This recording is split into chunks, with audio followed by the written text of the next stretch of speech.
Hello, I am Deb Coviello, the Drop In CEO, and I'm grateful you've joined us on another episode where week after week I meet these amazing leaders who share amazing insights with you. And in the end, I do hope they inspire you. And if you love this episode, and I know you will, please subscribe, rate, review, and tell at least one person about this amazing resource. Because I am here to help the C suite leader of today and tomorrow to navigate their challenges with confidence.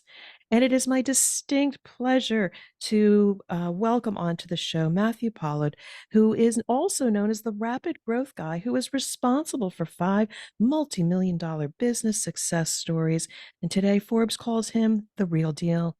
Global gurus list him as a top 30 sales professional, and Selling Power magazine just named him their 2023 Sales Kickoff Speaker of the Year. And he is also the founder of introvert2.com and the best-selling author of the Introverts Edge book series, which has sold over 100,000 copies and has been translated into 15 languages. But oh my, the topic of being an introvert is so near and dear to my heart. We are going to go every which way on this topic. Matthew, welcome to the show. Yeah, but I'm ecstatic to be here. Thank you for having me on. And special thank you to Mitko Ivanov, who has made the introduction. He is a great human. I trust every guest that he introduces me to because they provide amazing value. But really, really, I am here to help anybody that sees themselves as an introvert, as maybe something that is less than who you really are and the value you can bring. So I hope that Matthew is going to be able to help elevate and change your mindset around that. But I would love for you to share a bit about your backstory and how you arrived at doing this amazing work. Yeah, absolutely. And I mean, it has become a very big passion of mine. I mean, who doesn't either have introverted staff or is an introvert themselves, right? And I feel like the whole concept of introversion is actually really not understood. Funnily enough, like I feel that the more we know about introversion, the more complicated people seem to make it, which is crazy. And I think that's because a lot of times we project extroversion on anyone that's successful and articulate. Like people listening to me right now may be thinking, well, he may have been an introvert in the past, but he definitely isn't now. And by the way, you can't change who you are. Introversion is just where you draw your energy from. So for me, while I get this takes far less energy from me now because I'm planned, prepared, and very well practiced. This would be like my 200th interview. It still does take energy from me. And because of that, I have to plan recharge time. But see, in late high school, I mean, I had a reading speed of a sixth grader. I was super introverted. I had no idea what I wanted to do with my life. And, you know, I managed to get diagnosed with this thing called Irlen syndrome in late high school, which basically means I put on this funny pair of colored lenses, which definitely didn't help me with my confidence. But basically, it meant that I could learn to read. Now, not read like everyone else, but start the process of learning. And what happened was that 2 years was like absolute hustle for me, but I got into the top 20% of my state. But my family could see I was just exhausted. I had no idea what I wanted to do. And so we all agreed I'd take a year off to find myself. Perhaps, people listening have got, family members or friends that have done that. But I mean, my dad broke his back 80 hours a week supporting the family. There was no way I was just sitting on the couch. I had to work.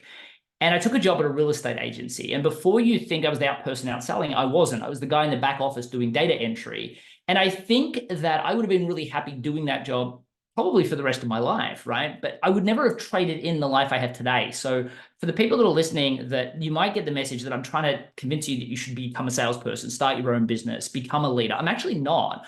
But for me, I wouldn't have known what was possible. So for me, I like everybody to believe what is possible for them. And then they can make the choice. Because there's, I think that there are people that make amazing writers and that's all they should ever do because they're amazing at it and they're the best in the world at it. But there are other people that trade off doing things that they actually do want because they believe that they can't, like starting their own business or going for that leadership position. And for me, I was happy doing data entry for about 3 weeks until my boss told me that the office was getting shut down. I'm out of work. This was 3 weeks before, I'd been there 3 weeks and it was just before Christmas. So here I am out of work just before Christmas in Australia where we have summer and Christmas time at the same time. So everyone goes on holidays for about a month.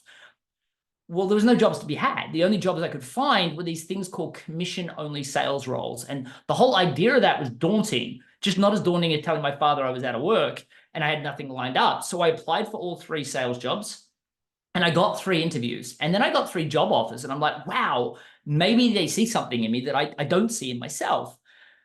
So I actually took a job doing business to business, door to door sales, 100% commission only. And I walked into the first day of training with a little bit of quiet confidence because I was like, well, they all hired me. And then my trainer said, Matt, we just hire everyone. We've got this saying, we just throw mud up against the wall, we see what sticks. Oh no. So horrible. Like, but that was my foray into sales. I got 5 days product training and then thrown on a road called Sydney Road in Melbourne, Australia. And I had no idea how to sell. And it was, my first door told me to go, like, basically politely told me to leave. Then I was sworn at. Then I was told to get a real job. I mean, eventually I got to the 93rd door and I made my first sale. And I think a lot of people that are listening just accept that's the way it's going to be. Like, they don't have gift of gab. For me, I wasn't willing to quit, but I also wasn't willing to accept it. So I decided that sales had to be a system. And I just typed in sales system into YouTube and all these videos came up. And I'd spent like 8 hours in the field applying what I learned.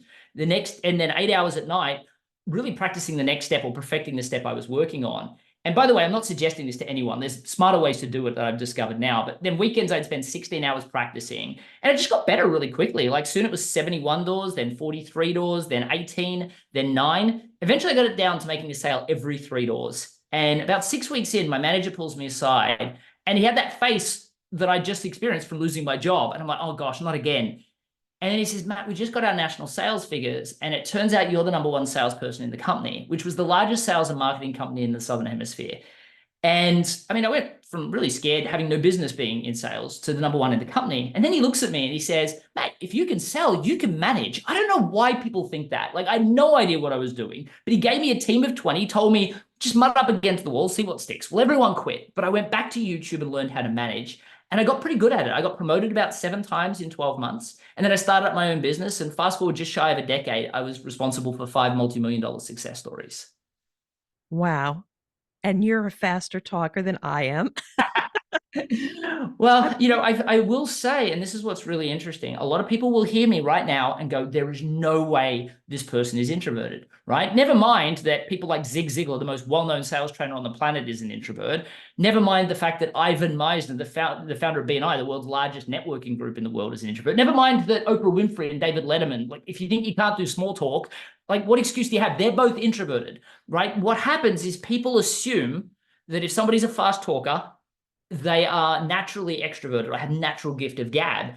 What they're experiencing is practice, preparation, planning, which, I mean, you and I even planned what we were going to do before we got on there because we're 2 introverts trying to figure it out, right? So the reason I was able to do this is I knew exactly how long the interview would be. And I knew people didn't really, I mean, yes, hopefully my story, it helped people realize that that everything is a skill that's learnable. But I also know that the details aren't that important. And I want to get into the meat of actually helping people. So let's just get through this. So I will slow down for everyone that's listening, but I want to make sure that everybody knows that nothing is outside your reach. The problem is that too many people believe that introversion is a barrier, not something that by the way, you don't recover from being an introvert. You have natural skills that if you learn to leverage, i.e. not trying to become more extroverted, but actually lean into your natural skills, then you do exactly what I'm doing right now. You can do it from stage, you can do it, in a board meeting. The problem is that you think you can't, so you don't even try.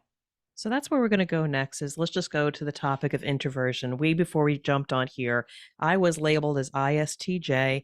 I went as to be a STEM professional. I like to think about things before I speak up. But then again, as a child, I was talkative. You couldn't shut me up. And quite frankly, I started a podcast because I had something to say and I wanted to speak up. So now I'm conflicted. Am I an introvert or an extrovert? So I'd love for you to tell me a little bit about your thoughts about introversions, the myths, and what is it really?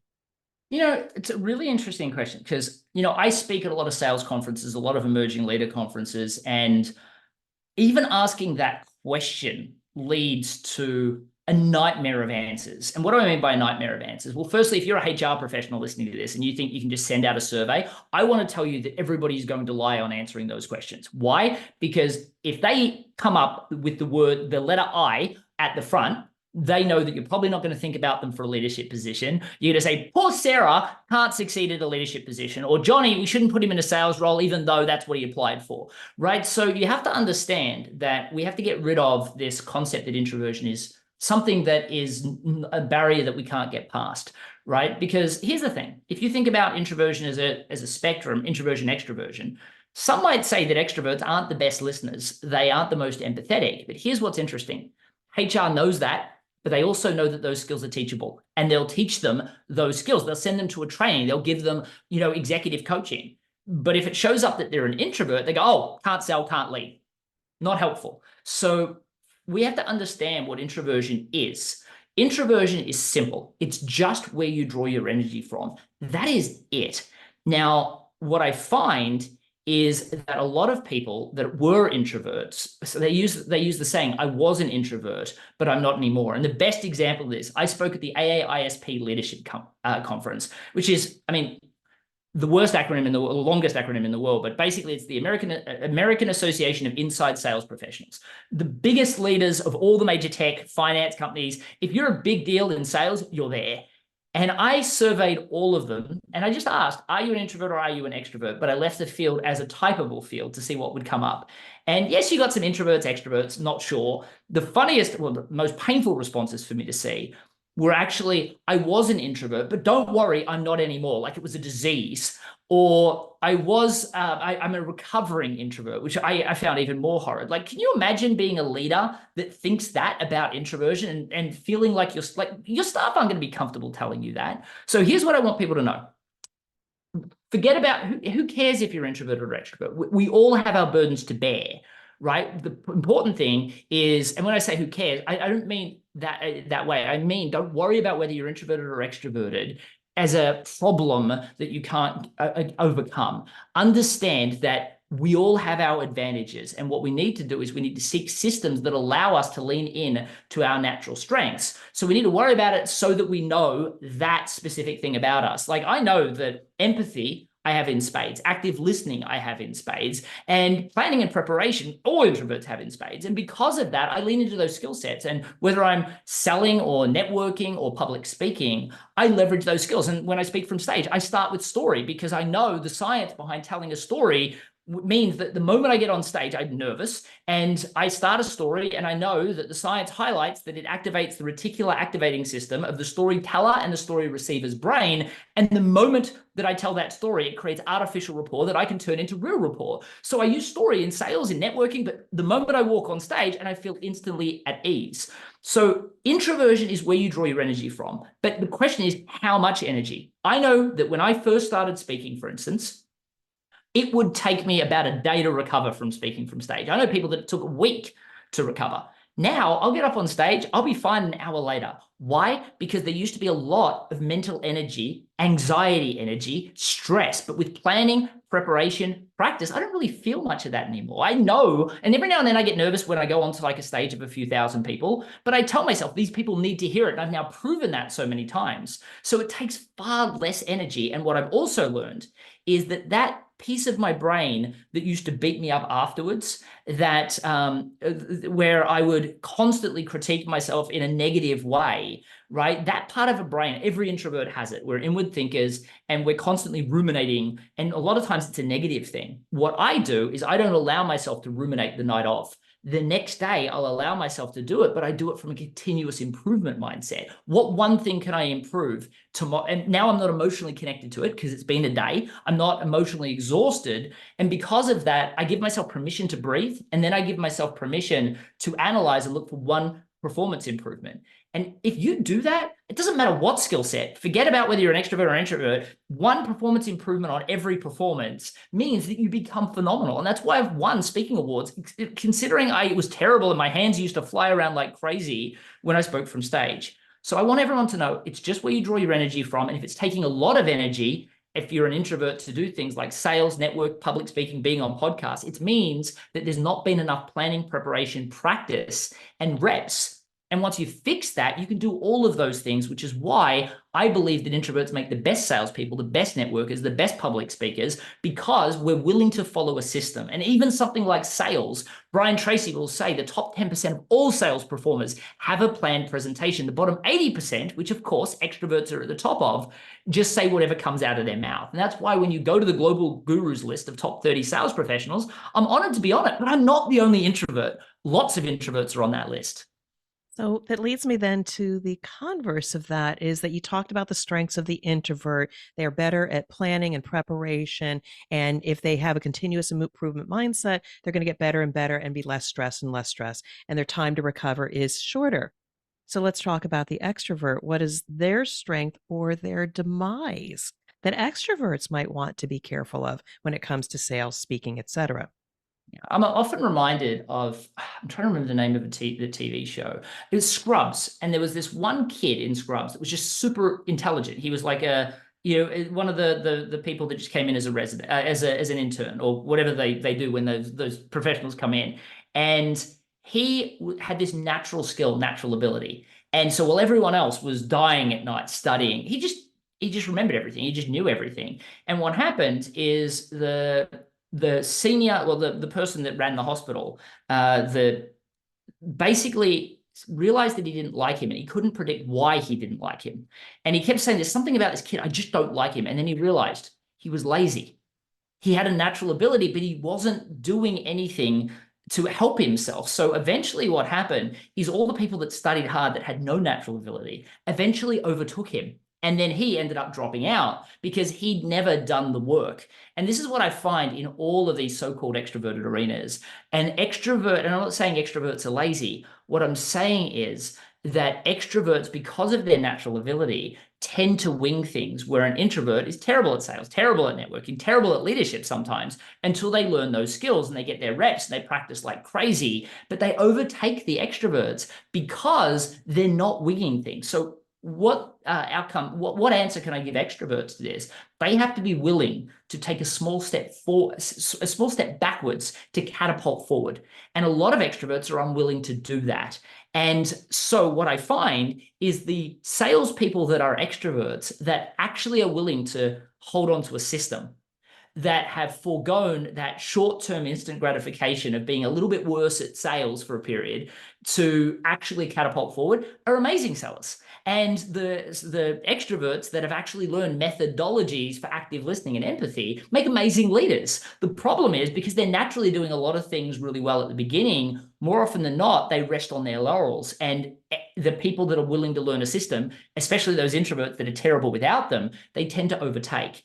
So what I find is extroverts make amazing mediocre leaders, amazing mediocre salespeople by resting on their laurels. But when they hold on to a system just like an introvert does, they do amazingly well. And so what my advice to extroverts would be is believe in a system too. Now, that doesn't mean you want to follow a system you don't believe in. Find a system that will work for you and that you feel comfortable, but be willing to take that small step backwards to catapult forward. And I find a lot of extroverts really struggle with that because it feels like, they've been driving all year and now they've got to learn how to drive stick and they just don't know how to drive stick. And it just feels like, just put me back in an automatic car, man. I'm fine on an automatic car.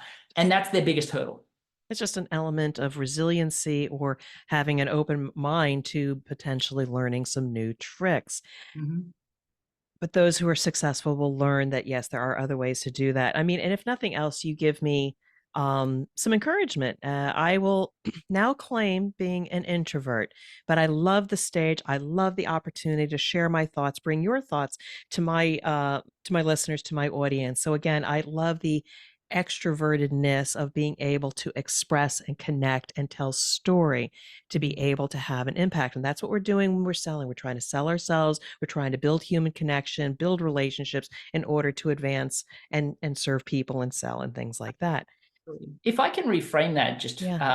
to help, because firstly, I'm ecstatic that we've got you to admit that you're an introvert on this show or discover that you're an introvert. And I truthfully believe that there are introverted, or I call them secret introverted titans, in every major industry. And that's why my Introvert's Edge podcast, I really love outing people that you would see as natural extroverts and them talk. Like, we've got everything from billion-dollar founders of like UGG Boots, the sheepskin boot company, right through to founders of big tech companies, right through to people that are some of the highest, most well-known salespeople you can ever imagine.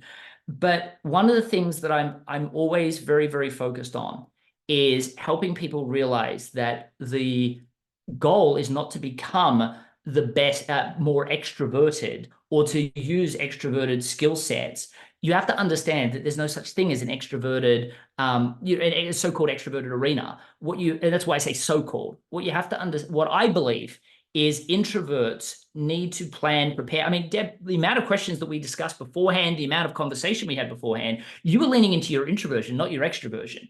You were planning and preparing Planning and preparing, yes. so that you could make sure that you asked thought out questions. What I'm experiencing as we're talking is you're empathizing with some of the things that I'm saying. You're actively listening and you're thinking through using empathy about your ideal audience and saying, Ding, ding, how ding. can I ask a question that fits? Those are introverted skill sets. You're not being more extroverted at all. You're actually being the best version of your introverted self. And what I find is a lot of people will say, oh, I'm going to go and do, but I need to sell myself. I need to, yeah, that's fine, but that's not an extroverted skill set. If you want to learn to sell yourself and you want to do it well, I actually find that most introverts need to plan and prepare so they show up in the most authentic way possible. And that's something that's true and really important to introverts, just like I can see that it's really important to you. So you're not actually trying to be more extroverted. What you're actually trying to do is make sure you show up authentically.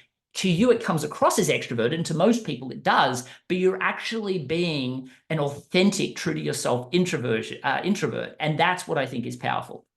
All right, so you've diagnosed me, but honestly, yes, I am trying to think in the moment how to segue and take the value that you have just provided and lean it into either something that I can support or maybe into the next question. So I appreciate that because I know there's a lot of people out there that are in my audience that claim introversion. And to your point, sometimes you think it's a disease, but it's actually a superpower to show up real. But storytelling. You tell amazing stories. And I think there's something that you also feel very strongly about. When it comes to CEOs, C suite leaders, we think that they are great storytellers. They have to, because obviously they're in places of leadership.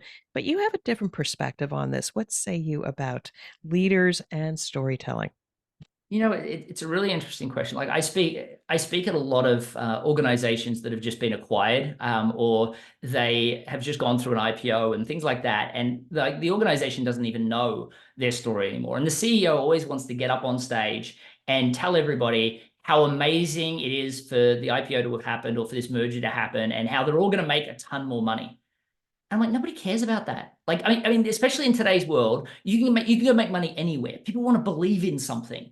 And so a lot of times when I do this, they want me to come and do a storytelling presentation so that I can actually show people how to share the organization story, the customer stories. And, there is a part of that we should definitely discuss because everyone thinks they tell great stories. They don't. They tell stories like, we work with the customer, we got to, they had this problem, we got them to a great result, move on, right? It's so matter of fact, and that's not storytelling.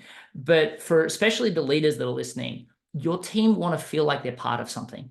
They want to understand from everybody probably listening knows the difference between intrinsic and extrinsic rewards, right? So people want they want to feel like they're having an impact these days. So when you get up on stage, you can say, you're providing an amazing impact.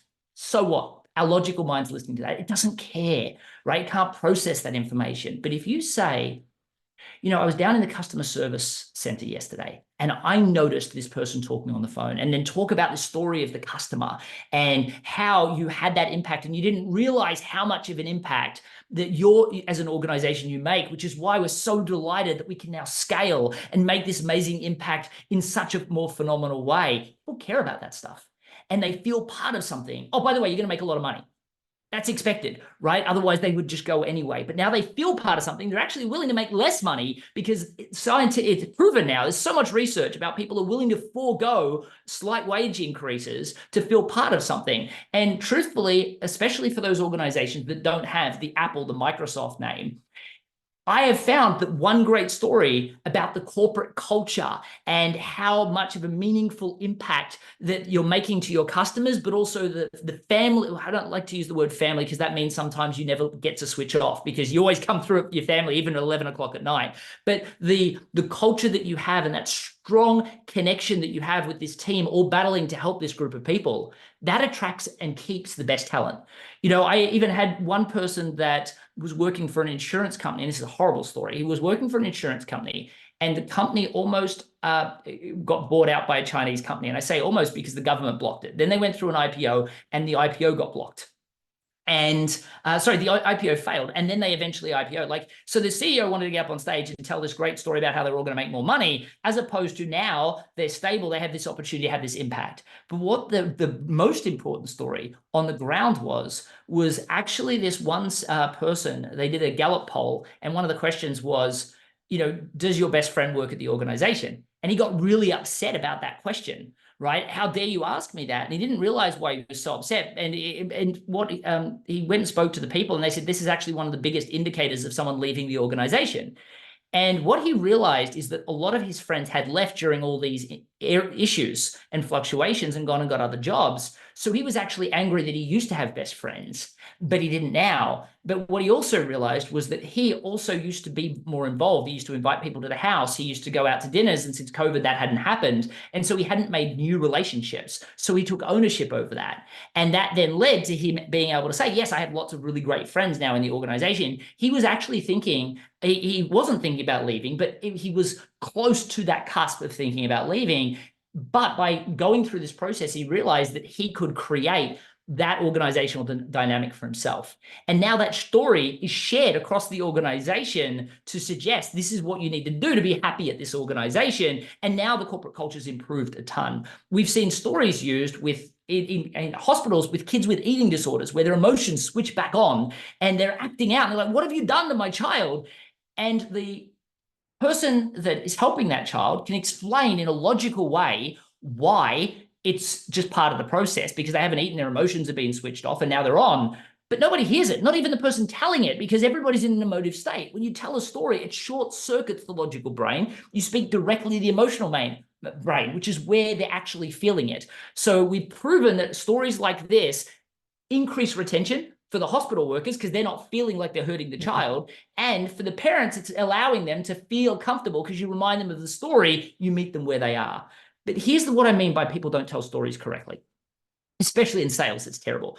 Right? When you go to a sale, it's, oh, we worked with the customer, and it's so I was amazing, or our company was amazing. They were so lucky to work with us, and we got this great result. That's not storytelling. Storytelling is far more.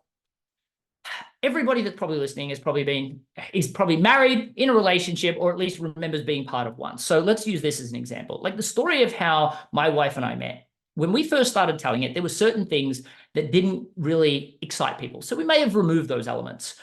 Then there are certain parts that people really enjoyed. So we've embellished on those a little bit. Like, be honest, everyone listening probably has too.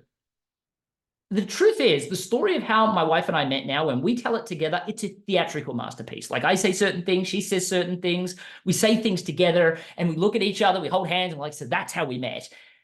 People don't tell stories like that in a business format, right? They don't switch off the logical mind, which is the part of the brain, especially in sales, that's saying, this will work for me, that won't work for me, I haven't got time for this, send a proposal or hang up the phone.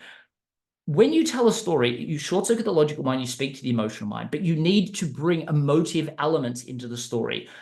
People don't talk about feelings at all in a story. I remember I was working with a gym franchise, and this lady got up and she told this amazing story. I do this thing where I get everyone to tell their neighbor a story, and then I get the neighbor to tell their partner a story. It's great for networking. It's great for emerging leader events because it gets everybody out of their box. And I usually get them to move around so they're sitting next to someone that they haven't met before. But what happens is I then get everybody, and this is a great mindset thing, to put their hand up if they told a great story, and you get a few hands. And then I say, who here heard a great story? And a lot of hands go up. And I'm like, isn't that funny how much harder we are on ourselves? But then I'll invite somebody up on stage and I get them to tell the story. And then I get everybody in the room to admit that it was a great story, because it's usually someone confident enough to come up on stage. Yeah. And then I live transform it into a way that they wish they could tell it. Because what I find is people think about storytelling as like an 8-month initiative, and operationalizing that in a global organization is almost impossible. And I show people it takes about 8 minutes. But what's really interesting, this gym franchise, she told this great story about this person that was going to cancel their gym membership. And then she convinced them to stay, got them onto personal training, they lost their desired weight. And I was just like, well, hang on a second, why did she want to lose weight? Turns out she was trying to get pregnant and she couldn't get pregnant. No one even thought that that was an important part of the story. Like the doctor was like, we've tried everything else. This is the only thing that I think could help. So her canceling her gym membership meant she was giving up on having kids. Did she lose the weight? Did she get pregnant? The answer was yes. how do parents feel about being grandparents? How is this not part of the story? I work with big global cloud Yeah. technology companies, and the same thing occurs. Like this person, I've been chasing him for 6 months, and then all of a sudden they want to go into the they said yes. Why did they say yes? Oh, because I'm an amazing salesperson. Yeah, sure. Okay. What really happened? And then they don't know, so they have to go and ask. And the next thing you know, the CEO had this if it ain't broke, don't fix it mentality. And then it did break, and the server crashed, and they couldn't run payroll, for a government organization of 2,000 staff before Christmas. David's the guy that ruined Christmas for 2,000 people, had to work through Christmas. How is this not part of the story? All of these emotions is what's missing from the beginning of a story, the end of the story. All we do when we tell stories, we say, oh, we work with someone like you. Here's what we did. And we talk about all the things we know really well, which is just a fire hose of jargon. And then we say, we think we can do the same to you. That's not a story. That is a documentary. And just like a documentary, people switch it off after 5 minutes and go, boring, I'm not interested. But they'll listen to a 3-hour movie without even realizing that they had wanted to go to the restroom before they started. So one of the things you bring up, and I'm just thinking about a client that I've been associated with, again, highly introverted, highly engineered organization. And whenever they show up to provide an update or a status on something, it is from A to B to C to D. And it's informative and we get dialogue. But I will tell you that the energy is low and there is lack of engagement from an emotional perspective. Yes, people are going to ask questions, but I think companies do a great disservice, especially in very introverted organizations. We're groomed to just give information and talk about it. But when I look around the room and I look at the people, the energy, the emotional energy is very low. So I think all leaders can benefit from just interjecting a little bit of story into the important information that we have to share. I And I mean, think also emerging leaders have a lot to learn from some of your teachings as well. I'd love to know just a little bit about, because we're talking to the CEOs right now, how story can inspire people to action. That's what we're trying to do, is leave an impact, not just get the results. But I also think you have some strong thoughts about the emerging leader, which is near and dear to my heart. People that are trying to move up in the organization, but sometimes they hit a place where there's no guidance, no advice. And I think you've got a lot to offer there. yeah, I mean, firstly, storytelling is amazing for emerging leaders, period, because I feel like here's what happens. Emerging leaders are always trying to be mindful of people's time. So they're trying to say things as quickly as possible because they're not given the space. And actually, True. even high-level leaders struggle with that, right? They don't tell stories because they feel like it's self-indulgent. Don't make the story about yourself. Make it about someone else. Like, I worked with one of the leading telecommunications companies, and the biggest person that got the most value out of my storytelling presentation was the head of finance, right? Because he never managed to get anyone to care about KPIs because it was all about making money and the bottom line. Well, I said, well, why don't we attach the KPIs to stories of real world people that it actually positively impacts? And then all of a sudden, everybody would actually listen to him and do what they were told. But here's the key thing: they actually remember what you're saying, because there's a study out of Stanford that highlights that people remember up to 22 times more information when embedded into a story. So if you can tell them, they'll leave with all these data points they won't remember, or you can tell it in a story and they'll actually remember it because it makes it tangible and substantive. It makes it people feel a lot more connection. And I prove this all the time from stage. I pick someone at random, and I give them 3 innocuous items. And actually, let's imagine I'm doing that to everyone that's listening right now. And I'm like, let me just pick 3 items at random. Let me think. Well, you and I are sitting in chairs, so let's go with chairs. And everyone thinks that I have an English accent. I'm actually Australian. I'm living in the US, but I'm actually Australian. But I say, look, a good English breakfast would be porridge, easy to remember. I'm doing my best to help people remember these items. And then the third, let's assume like well, you and I are introverts. Maybe we're both going to go lay down after this in bed. So let's make the third one beds. And I say, okay, now let's remember. Can you do me a favor? I want you to remember those 3 items. And I've got this people saying things like, "Oh, can I write them down?" No, you can't. Remember those 3 items. Look at you. There you go, Deb. You're writing them down. So the thing that happens is people are like freaking out. They're like, "I've got to remember these 3 items." Matt's going to ask me at the end of the event, perhaps. So what I then say is, okay, here's the deal. A year from now, I'm going to reach out to you when you're in the middle of something, and you're going to be totally distracted. I'm going to say, look, Deb, it's really important you tell me what those items are. I need to know them now, and I need to know them in the order. And what do you think your chances are of remembering it? And the answer is usually none. Absolutely none. Yep. So for those people that are listening, Deb's not watching this, Deb's got thumbs down. No way. And I'm like, well, what if I told you the story of Goldilocks and the 3 bears? She sat in some chairs, she ate some porridge, she slept in some beds. Instant recall. Why? Because it was embedded into a story. And what's interesting is every time I say that, everybody nods their head. And then I ask, like, put your hand up if you've heard that story in the last 12 months. And there's so few hands that go up. And the reason for that is because when it's embedded into a story, we have instant recall.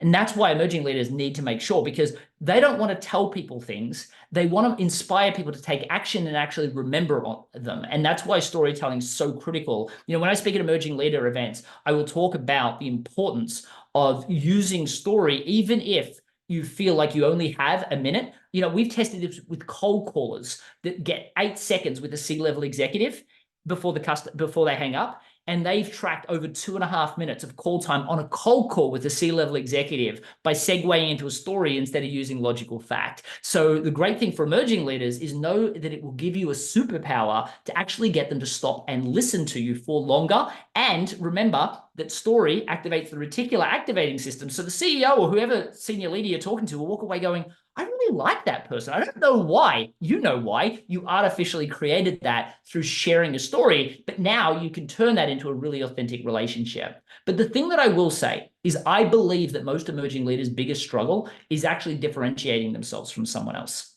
And I see this happen all the time. People will use work ethic and hustle to get themselves to middle management. That doesn't work to get to senior leadership. Everybody's willing to, in middle management, to work and hustle. You have to differentiate yourself. And what I find is people don't know how to communicate their value in a way that's substantive. Now, firstly, it needs to come from a place of passion. And trust me, everybody could have worked especially now with unemployment where it is, you could have worked anywhere. So why this? You've got to think about your passion. And, when I work with emerging leaders, I get them to stop. Like, for instance, there was one guy that just called himself, I'm a marketer. I'm like, well, that's not going to get you to the upper echelons of management. And this was actually a guy that lost his job or he left his job and he was working for a bank. And then he was going to start his own business. And then he got hit by Hurricane Katrina. So he needed to go and get a job quickly. But say he was a marketer, was getting him a certain level of job, which was what he was used to. But what I helped him realize is that the thing that he loved more than anything, and the reason why he wanted to start his own business actually had nothing to do with him running his own business. He liked to work with lots of different businesses to apply this strategy of helping rapidly grow a business through customer-centric engagements. I said, you don't want to work for you don't want to be a coach or a small business. What you actually want to do is go and work for a conglomerate that has multiple business units. And so what we did is we helped him learn how to communicate that through story, through his passion and mission dialogue, which I talk about in my books quite extensively. But then we also gave him a framing of how to explain it. So instead of calling himself a marketer, we called him the velocity architect. So when he went and spoke to people about who he is and what he does, when people ask, what is it you do? You say, I'm the velocity architect. What exactly is that? I've never heard that. It's like the same as saying I'm a marketer.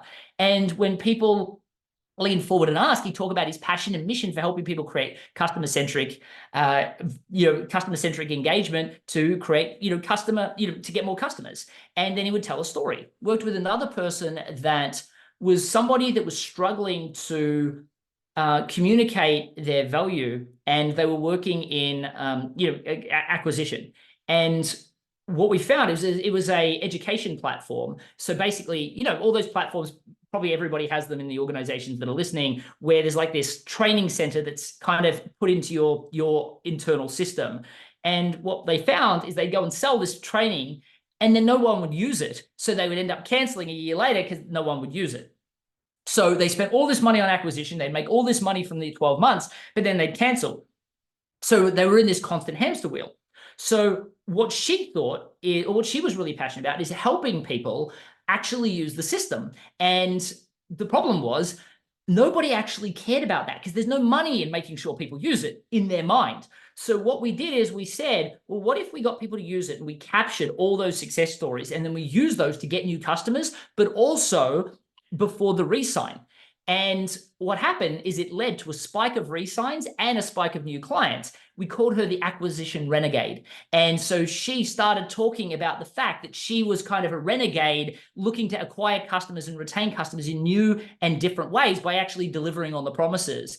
And because of that, by the way, both of these people got 6-figure increases above what they were actually applying for jobs for, or above everything, because people are like, my gosh, this person is unique. We have to have this person. And that's the difference. You have to separate yourself from an ideological perspective, a passion perspective. And for that, it means you've got to make yourself a category of one. But when you make yourself, and I know that sounds scary, but the truth is, to get to the upper echelons of leadership, you have to be willing to separate yourself from the pack, right? There's this thing in bike racing called the peloton, which is, you might see it where you're watching the Tour de France and everybody is in that peloton. And the problem is, you can't actually win a race in the peloton. That's what everybody in your organization's doing. You have to be willing to come out to get in front, but you of course risk being a little bit more vulnerable. But what do they say about getting out of your comfort zone? That's where the magic happens. So what's beautiful really about this is that just today I released a podcast, and it was about the anti 30-second elevator pitch. It had to be the 10-second elevator pitch. And I actually cited examples, and I will share them right now. One of them I did was mine. I am the drop-in CEO to separate myself from business consultancy or fractional leaders. Even though I do a blend of all that work, I had to stand out because there was no chance of keeping up with the Joneses. Another person also calls herself the pipeline plumber. And again, it's about pipeline and sales and plumbing out when things get clunky and stuck. And then just another person I met, the simple thing they said is, I just transform lives. When you become interesting and relevant, people are curious, you stand out, you have an opportunity to be memorable. Mm-hmm. Love everything you said. And I know people are going to want to connect with you. I love the topic about introversion. It is actually a superpower. Storytelling is the key to either differentiating yourself or really making a lasting impact. And by the way, emerging leaders, you need to learn all these skills so that you can be seen, heard, and respected. Matthew, I would love for you to share a last few words with my audience. I want people to connect with you, get your book, and learn more about your work. Any last thoughts for my community? Yeah, absolutely. Firstly, I agree with you. I hate the elevator pitch. As a matter of fact, I have a keynote called The Death of the Elevator Pitch because I just can't stand it. It sounds so transactional. I actually have a different framework where when somebody asks, what exactly is that? Because that's the whole point of a unified message, right? The drop-in CEO, what is that? Now, for the first time, you've got an opportunity to explain because they asked. And I get you to explain it by saying, one of the things I love to see is, i.e. the positive framework of what somebody working with you gets as an outcome, but I just hate seeing what usually happens, and then I'm on a mission too. And that actually changes everything because it's got nothing to do with you. As a matter of fact, you don't even mention your functional skill, but it gets people to lean in and be so interested, because here's the thing about networking. If you can show that you care, then they'll care about what you offer. But if you go in and just tell people what you do, people don't care. So show that you care and then share what you do. Don't do it the other way around is what I would suggest as parting advice. And for those people that actually want to go to the effort of creating one of these, what I call unified messages, I would suggest you go to matthewpollard.com/growth. There is actually a template that you can use that is literally a 5-step process. I wouldn't suggest doing it by yourself. I would suggest get somebody else to listen to this podcast episode that isn't in your same industry. You do it for them, they do it for you. But you can get that at matthewpollard.com/growth. If you're in sales, download my publisher's going to hate they hate it when I say this. You don't need to buy my book. Go to theintrovertsedge.com, download the first chapter on sales, and you will quickly realize that you can sell as an introvert. As a matter of fact, you're amazing at it, and it will give you the outline of the 7 steps. If you do nothing more than just put what you currently say into it, you'll realize there's some pretty significant things that don't fit. Throw it out. You shouldn't be saying it to people. Fill in the gaps and put the things back in order, because usually things being out of order is what leads to people not buying or asking about price too soon. And of course, if you're not in sales, check out the Introverts Edge to Networking at theintrovertsedge-to-networking.com. Again, you can get the first chapter free there as well. All right. Well, I just want to say I was quite inspired, one, to realize that introversion is my superpower to create these great experiences and show up and provide value. You've been an amazing guest, and I do wish you well and much success impacting so many. So thank you for being a great guest. It was my pleasure. Thank you for having me on.